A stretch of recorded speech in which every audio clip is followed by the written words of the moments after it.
ඉතින් ගොඩක් අය හොඳ තැන්වල ඉන්නවා මගෙන් ඉගෙන ගත්ත දරුවෝ. මම ශාස්ත්‍රයේ පටන් ගත්තා. ඊට පස්සේ තමයි මම රූපලාවන්‍ය ශාස්ත්‍රය ළමයින්ට උගන්වන්න මගේම කියලා ඇකඩමියක් පටන් ගත්තා. මම උදේ 9 මාට ක්ලාස් එක පටන් අරගෙන 11 මාට ඉවර කරලා නර්සරි ඉවර වෙන කලින් ගෙදර එනවා. ඒ විදිහට තමයි පටන් ගත්තේ. එහෙම හිමින් පටන් ගත්ත මේ ගමන අද මම හොඳ තැනක ඉන්නවා. මම තක්සලාව තරුණි පත්තරය සිරිකත විශේෂයෙන්ම නවලියෙන් තමයි මම ඉස්සෙල්ලාම පුවත්පත් කලාවට මම යොමු වුණේ. පිටින් මහන එක Tamanට හරියට හරියන්නේ නැති වෙන්න පුළුවන්. අර Taman මහ ගන්න එක ඊට වඩා හොඳට ඇඟට ෂූට් වෙන්න පුළුවන්. හුඟක් අය හිතන්නේ මේ දෙක කරන්නේ මේ ඉගෙන ගත්තේ නැති නිසා ජොබ් එකක් කරන්න බැරි කමට කියලා.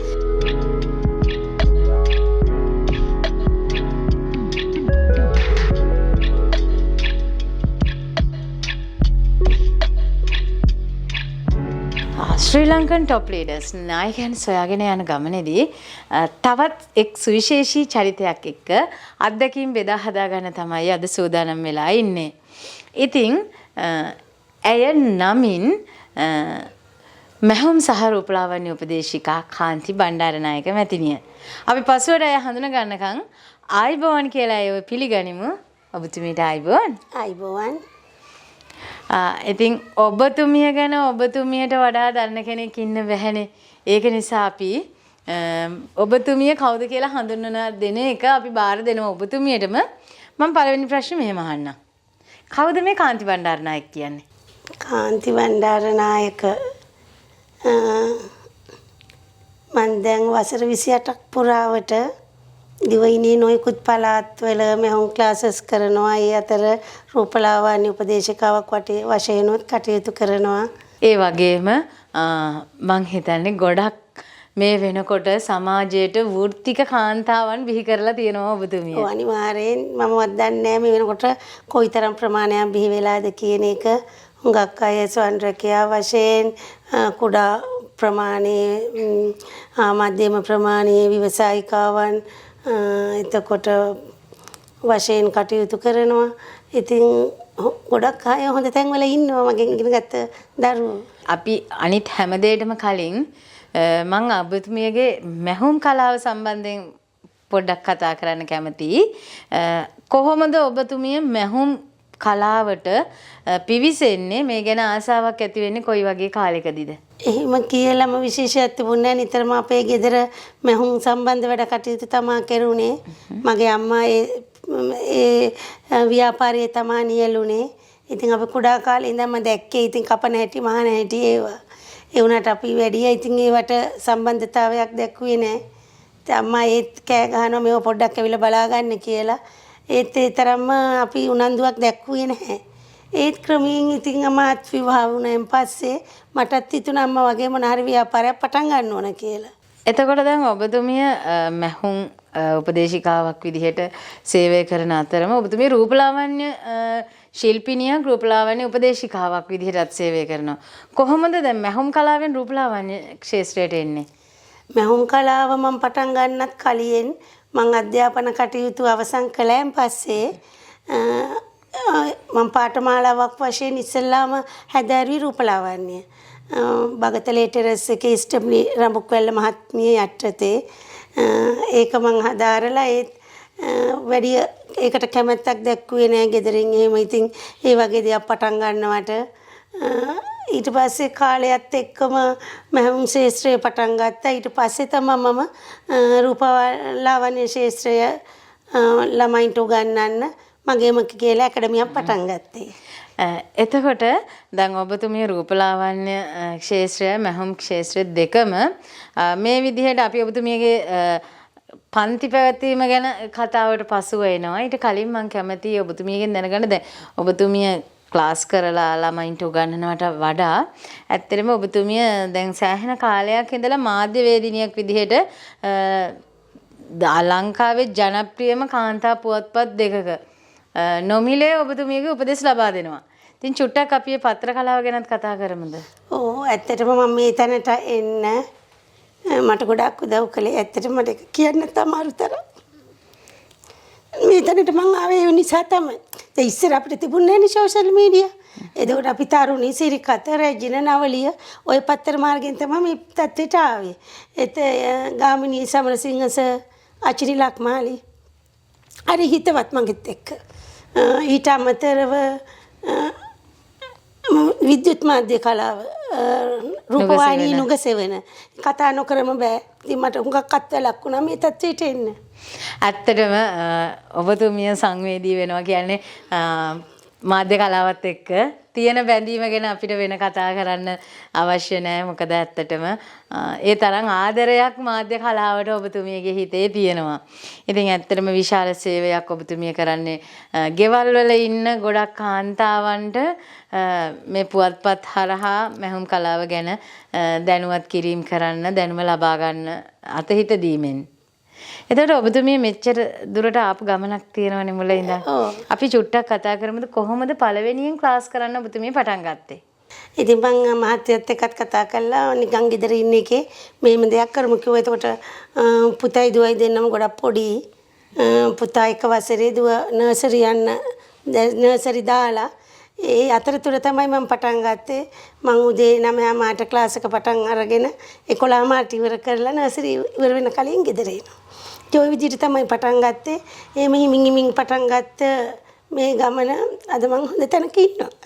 එතකොට ඔබතුමියගේ දැන් වෙනකොට ශාඛා කීයක් තියෙනවද ලංකාව පුරා? ඔව් මගේ දැනට තියෙනවා මහරගම, කොට්ටාව, බොරැල්ල, ගාල්ල, ගම්පහ. මේ ඔබතුමියගේ ශාඛා හැම එකක්ම ලංකාවේ සෑහෙන ප්‍රදේශ ගණනක් ආවරණය වෙනවා. එතකොට ඔබතුමිය බිහි කරපු ගෝල પરම්පරාවක් හැම තැනම ඉන්නවා. ඒ ගැන හැරිලා බලනකොට ඔබතුමියට මොකද හිතෙන්නේ? ඇත්තටම සතුටුයි. කොහේ ගියත් මම බැංකුවට ගියත්, කඩේකට ගියත්, සිටියකට ගියත් කොහේදී හරි මගේ ගෝලෙක් හම්බ වෙනවා. ඉතින් මම ඒත් එක්ක කතා කරලා ඇත්තටම මට වැඳලා යනකොට මට හරි සතුටුයි. එතකොට දැන් ඔබතුමිය මේ මෙච්චර කල් කරේ අපි කියන්නේ ෆිසිකල් ක්ලාසස් නේ. දැන් මේ වෙනකොට ඔන්ලයින් පාඨමාලාවක් පටන් ගන්නත් ආරම්භ කරන්නත් මේ අවුරුද්දේ සූදානමක් තියෙනව නේද? ඒ ගැන චුට්ටක් කතා කරමුද අපි? ඔව් පෙබරවාරි මුල් සතියේ ඉඳලා තමයි ඔන්ලයින් ක්ලාස් එක පටන් ගන්න අදහස් කළේ. මම කොවිඩ් කාලේ තමයි ඔන්ලයින් ක්ලාස් කළේ. ඊට පස්සේ කොවිඩ් ඉවර වුණායින් පස්සේ නැවත ෆිසිකල් ක්ලාස් පටන් ගත්තා. දැන් අර කොළඹ ප්‍රදේශය, ගාල්ල, ගම්පහ ওই පළාත් විතරනේ මගේ දැනට ක්ලාසස් තියෙන්නේ. ඉතින් ගොඩක් නුවරින්, කුරුණෑගලින් වගේ ඈත පළාත් වලින් තමයි මට වැඩිපුර ඉතින් කෝල්ස් එන්නේ මේ පටන් ගන්න, මිස් මේ පටන් ගන්න කියලා. ඉතින් හුඟක් අර ඒ අයගේ ඉල්ලීම නිසාම තමයි මම දැන් මේ ඔන්ලයින් ක්ලාසස් නැවත පටන් ගන්න හිතුවේ. එතකොට දැන් ඔබතුමියගෙන් මේ මැහුම් ක්ලාසස් නේ ඔබතුමිය මේ. එතකොට දැන් රූපලාවන්‍ය පාඨමාලාවන් කොයි කාලෙද පටන් ගන්න සූදානම් වෙලා ඉන්නේ? දැනට නම් පොඩ්ඩක් ඒක මම නතර කරලා තියෙනවා. දැන් ඉස්සරහට ඒක නැවත පටන් ගන්නත් හිතෙනවා. බලන්න ඕන. ඉතින් වෙලාව මට මදිකම තියෙන්නේ. මම තව ඔබතුමියගෙන් මෙහෙම ප්‍රශ්නයක් අහනවා. දැන් ගොඩක් වෙලාවට ඔබතුමියගෙන් මැහුම් ඉගෙනගෙන ඔබතුමියගෙන් හෝ වෙන කොතනකින් හරි මැහුම් ඉගෙන ගත්ත ගෙදර නිවසේ ඉන්න ගෘහණියක් වෙන්න පුළුවන්, නැත්නම් තරුණ ගෑනු ළමෙක් වෙන්න පුළුවන්. ව්‍යාපාරයක් ආරම්භ කරනවා නම් ඔබතුමිය මොකද්ද දෙන උපදෙස? ව්‍යාපාරයක් ආරම්භ කරනවා නම් ඉතින් මම ඉස්සෙල්ලාම කියන්නේ හරියට ඉගෙන ගන්න. මැනේජ්මන්ට් ඉගෙන ගන්න. ඒත් අපි ව්‍යාපාරයක් කරනකොට ඉස්සර කළමනාකරණය හරියට ඉගෙන ගන්න ඕනේනේ. ඉතින් මම පන්ති උගන්නන අතරේ මම ළමයිට ඒවත් දැනුවත් කරනවා. ඉතින් ඒ තත්ත්වයේ ඒ විදියට ඉගෙන ගත්ත ළමයි අද හොඳ ස්ථානවල ඉන්නවා. ඉතින් ඒ වගේම තමයි උපදේශකවරියන් වශයෙන් උත් කටයුතු කරනවා. ගොඩක් ඒ වගේ අයත් දැනට ඉන්නවා. ඒ කියන්නේ දැන් ඔබෙන් දැනුම ලබාගෙන වුණුත් තවත් પરම්පරාවකට දැනුම ලබා දෙන කට්ටිය ඉන්නවා. પરම්පරා තුනක හිමිකාරියා. එතකොට ඔබතුමිය මේ ආව ගමන දැන් પરම්පරා තුනක් ඉන්නවනේ. දැන් ඔබතුමිය ඉන්න, ඔබතුමියගේ ගෝලයෝ ඉන්නවා, ඒ ගෝලයන්ගේත් ගෝලයෝ ඉන්නවා. මේ ආපු ගමනේදී ඔබතුමියත් විවිධ අභියෝගවලට ප්‍රශ්න වලට මුහුණ දෙන්න ඇති, බාධක කරදර එන්න ඇති. කොහොමද ඒවට මුහුණ දුන්නේ?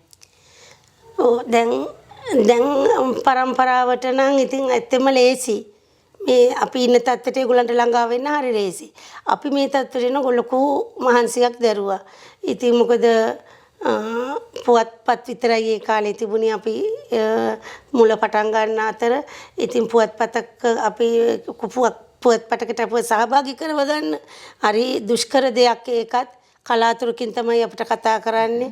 එහෙම ඇවිල්ලා එතකොට මම විශේෂයෙන්ම මතක් කරන්න ඕන මහුන් තක්සලාව තරුණි පත්තරය සිරිකත විශේෂයෙන්ම නවලියෙන් තමයි මම ඉස්සෙල්ලාම පුවත්පත් කලාවට මම යොමු වුණේ. මගේ ඉස්සෙල්ලාම ආටිකල් පටන් ගත්තේ නවලිය පත්තරෙන්. ඊට පස්සේ උඟා කාලයක් මම මේ මෑතකදී වෙන තුරුම තරුණි පත්තරේ එක්ක හිටියා. මහුන් තක්සලාව එක්ක හිටියා.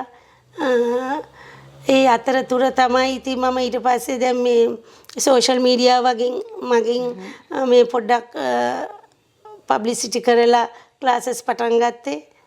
ඇත්තටම ඔබතුමිය කිසිම වෙලාවක මම දැකලත් නැහැ ඔබතුමියගේ කිසිම දැන්වීමක් කිසිම පත්තරයක වත් නැත්නම් මාධ්‍යක ඔබතුමිය දැන්වීම් ප්‍රචාරය කරලා ළමයි එකතු කරගන්නවා. හැබැයි ඔබතුමියගේ පන්ති වලට ඕන තරම් ළමයිනුත් ඉන්නවා. මොකක්ද ඒකේ රහස? හුඟක් වෙලාවට මගේ දැන්වීම් මාර්ගයට වඩා කටකතා. ඒක තමයි හොඳම ප්‍රචාරණය. හොඳම ප්‍රචාරණය. දැන් හුඟක් වෙලාවට අම්මාවොත් මගේ ක්ලාස් එකට දුව එවනවා. දැන් වැඩිම ඕනේ මගේ ප්‍රදේශයේම හෝමගම මම නර්සරි එක ක්ලාස් එකක් කළා.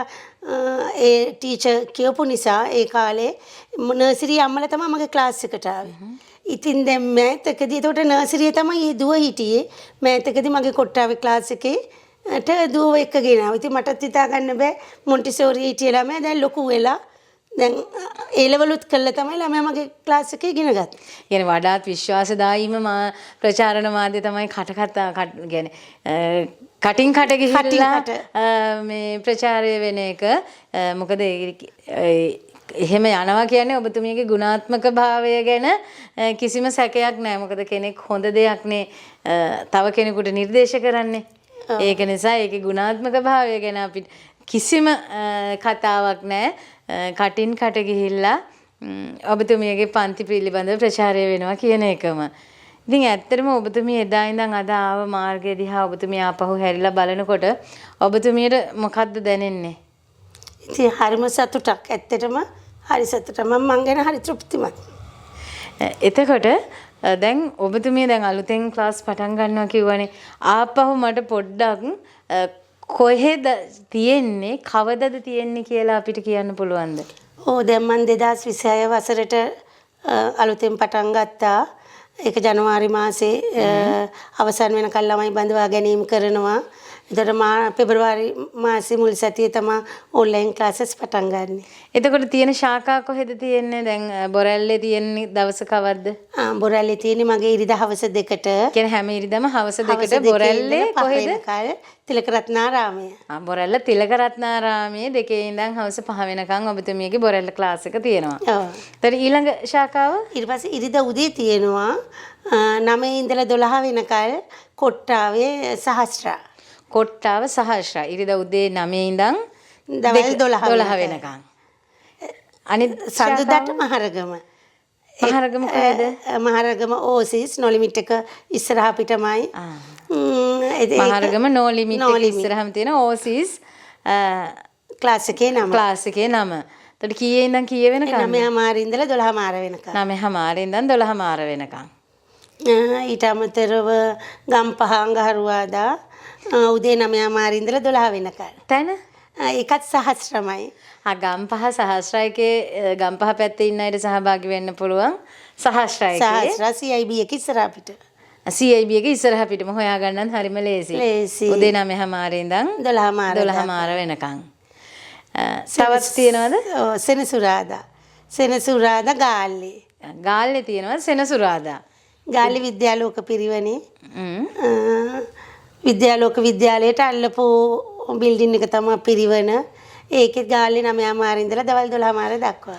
ගාල්ලේ අයට පුළුවන් ගාල්ල විද්‍යාලෝක පිරිවෙනේ තියෙන ක්ලාස් එක සෙනසුරාදා උදේ 9:00 ඉඳන් 12:00 වෙනකන් තියෙනවා. ඒකට සහභාගී වෙන්න පුළුවන් ගාල්ලාවට අයට. ඔව්. ඉතින් බලනකොට ලංකාවෙන් සෑහෙන ප්‍රමාණයක් ආවරණය වෙලා තියෙනවා. එතකොට කොහොමද කෙනෙක් මේ පන්තියකට සම්බන්ධ වෙන්නේ? මට මගේ දුරකථන අංකයට කෝල් කළාම මම මගේ ඩීටේල්ස් විස්තර පත්‍රිකා එයාලට යවනවා මේ දේවල් මේ විදියට කරනවා කියලා. අපි චුට්ටක් දුරකථන අංකය කියමුද? 071 64 80යි 814. තව පාර පොඩ්ඩක් හෙමින් කියමු. මොකද මේක බලන කෙනෙක් සමහර වෙලාවට උනන්දුවක් දක්වන කෙනෙක් ඉන්න පුළුවන්. 0.71යි 64යි 80යි 814. හොඳයි. මේ දුරකථන අංකයට ඔබතුමියව ඕන වෙලාවක අමතලා සම්බන්ධ වෙන්න පුළුවන්. ඒ වගේම ඔන්ලයින් ක්ලාස් එක කොහොමද ඔබතුමිය පටන් ගන්න දැන් සැලසුම් කරලා තියෙන්නේ? සෙනසුරාදා හවස 7 ඉඳලා තමයි 9 දක්වා සැලසුම් කරලා තියෙන්නේ. සෙනසුරාදා හවස 7 ඉඳන් 9 වෙනකන් ඔන්න පෙබරවාරි මාසේ එන්න බැරි කෙනෙකුට පෙබරවාරි 2 වෙනි සතියේ ඉඳන් පළවෙනි සතියේ ඉඳන් පුළුවන් ඔන්ලයින් ඔස්සේ ඔබතුමියගෙන් දැනුම ලබා ගන්න. ඒ විස්තරත් ලබා ගන්න පුළුවන් ඉහත දුරකථන අංකයටම කතා කරලා ඔබතුමියගේ විස්තර ඉල්ලුවොත් ඔබතුමිය විස්තර දෙන්න සූදානම්. ඔව්. ඉතින් මේක ගොඩක් වෙලාවට ලංකාවේ ගෙවල් වල ඉන්න විශේෂයෙන් ගෘහණියන්ට ඒ වගේම තරුණ දරුවන්ට දැන් හෙට අනිද්දාට ඒ ලෙවල් විභාගය ඉවර වෙලා එළියට එන දරුවෝ පිරිසක් ඉන්නවා. ඉතින් හැම කෙනෙකුටම මම අහන්නේ ඔබතුමියගේ මේ ප්‍රශ්නේ මේ මැහුම් කියන දේ ඉගෙන ගන්නේ වෘත්තියක් කරන්න විතරමද? නෑ. තමන්ගේ ගෙදර කටයුතු වලට අවශ්‍ය නැහැ තමන්ගේ දරුවන්ට. ඒත් අපි පිටට දෙන්න අවශ්‍ය නැහැ තමන්ට.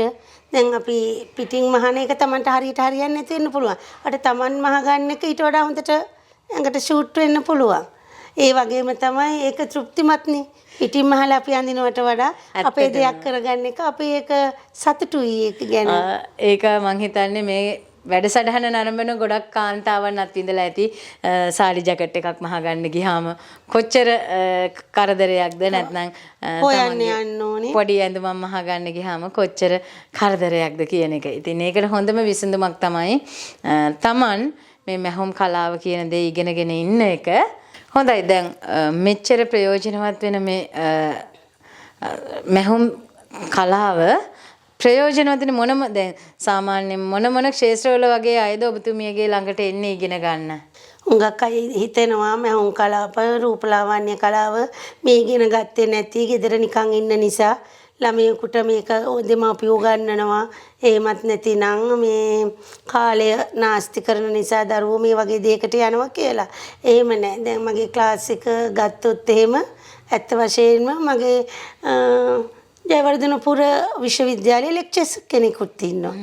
ඩොක්ටර්ස්ලා, නර්ස්ලා, ටීචර්ස්ලා එහෙම මේ නූගත් ළමයි කියලාම නේ උගක් අයිතන මේ දෙක කරන්නේ මේ ඉගෙන ගත්තේ නැති නිසා ජොබ් එකක් කරන්න බැරි කමට කියලා. එහෙම නෙමෙයි.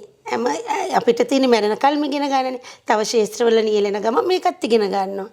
ඉතින් මම හැමතිස්සෙම මගේ ක්ලාස් වල ළමයිට උනත් කියන්නේ මම ඔකයි මට කෝල් කරලා කියනවා මගේ වයස මෙච්චරයි මට එන්න බැරිද මං කියනවා නෑ අපිට තියෙන මරණ කල් ඉගෙන ගන්න. ඔයා එන්න මම ඒක කියලා දෙන්නම්. ඒ කියන්නේ වයස් සීමාවකුත් නැහැ. වයස් සීමාවකුත් නැහැ. එතකොට මේ මැහුම් කලාව මේ රූපලාවන්‍ය මේ වවිල කලාව තියෙන්න ඕනේ නිර්මාණයක් ඉදිරිපත් කරන්න. ඉතින් ඒක ඇඟෙත් තියෙන්න ඕනේ. දැන් පංගුවක් ඉගෙන ගත්තා එනවා කිව්වට එයාලට වටහා ගන්න අමාරුයි. ඒ වුණාට සමහරට ඉගෙන නොගත්ත ළමයි ඉන්නව ටක් ගාලා එයාලට ලස්සන නිර්මාණ ඒගොල්ලෝ කරනවා. ඉතින් ඒ වගේ. ඉතින් ඒක ඇඟෙත් තියෙන්න ඕනේ. ඉතින් හැම ශාස්ත්‍රයකම මේ ශාස්ත්‍රයේ නියැලෙනවා. විශේෂයෙන්ම ටීචර්ස්ලා හුඟක් වෙලාවට සාරි ජැකට් එක යාලටම මහ ගන්න. දැන් ලොකු මුදලක් යනවනේ සාරි ජැකට් එකක් මහන්න. ඔව්. ලේසි නෑ. ඒ නිසා විශේෂයෙන්ම ටීචර්ස්ලා එනවා. තව සාරි ජැකට් විතරක්ම ස්වර්ණරේඛාවක් වශයෙන් කරන්න හිතන් ඉන්න අය ඉන්නවනේ. එතකොට ඒ අය සාරි ජැකට් සඳහාම එනවා. මම හිතන්නේ පසුගිය වසරේ ඔබතුමිය සම්මානයෙන් පවා පිදුම් ලැබුවා නේද මේ ඔබතුමියගේ සේවය වෙනුවෙන්? ඔව් මම ශ්‍රී ලංකන් ටොප් 100 සම්මානයෙන් පිදුම් ලැබුවා ගිය වසරේ. හොඳම මැහුම් උපදේශිකාව විදිහට. ඔව් ලංකාවේ හොඳම මැහුම් උපදේශිකාව වශයෙන්. ඒ ඇත්තටම හරි සතුටුයි මං ආව ගමන් මඟ මේ දක්වා ඒ ගැන හිතනකොට. හොඳයි. ඔබතුමිය සමාජයට දෙයක් දෙන්න.